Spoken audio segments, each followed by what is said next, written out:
بسم اللہ الرحمن الرحیم۔ السلام علیکم ورحمۃ اللہ وبرکاتہ۔ محترم سامعین، آج ہم آپ کی خدمت میں ایک انتہائی اہم مسئلے کو بیان کرنے جا رہے ہیں۔ سب سے پہلے مسئلہ سمجھیے اور پھر اس کے جواب کو ہم ذکر کرتے ہیں۔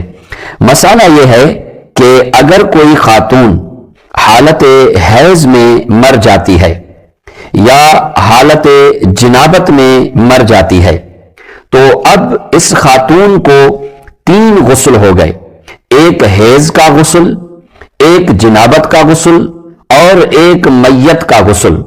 تو سوال یہ ہے کہ آیا اس خاتون کو تینوں غسل دینا ضروری ہے کہ پہلے حیض کا غسل دیا جائے، اس کے بعد جنابت کا غسل دیا جائے اور پھر غسل میت دیا جائے، یا ایک غسل میت دینا ہی کافی ہے؟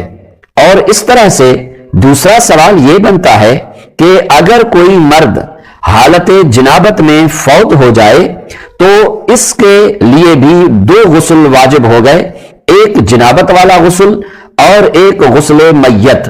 تو آیا اس مرد کو غسل جنابت الگ سے دینا ضروری ہے اور پھر غسل میت الگ سے دینا ضروری ہے، یا ایک ہی غسل میت دینا کافی ہے؟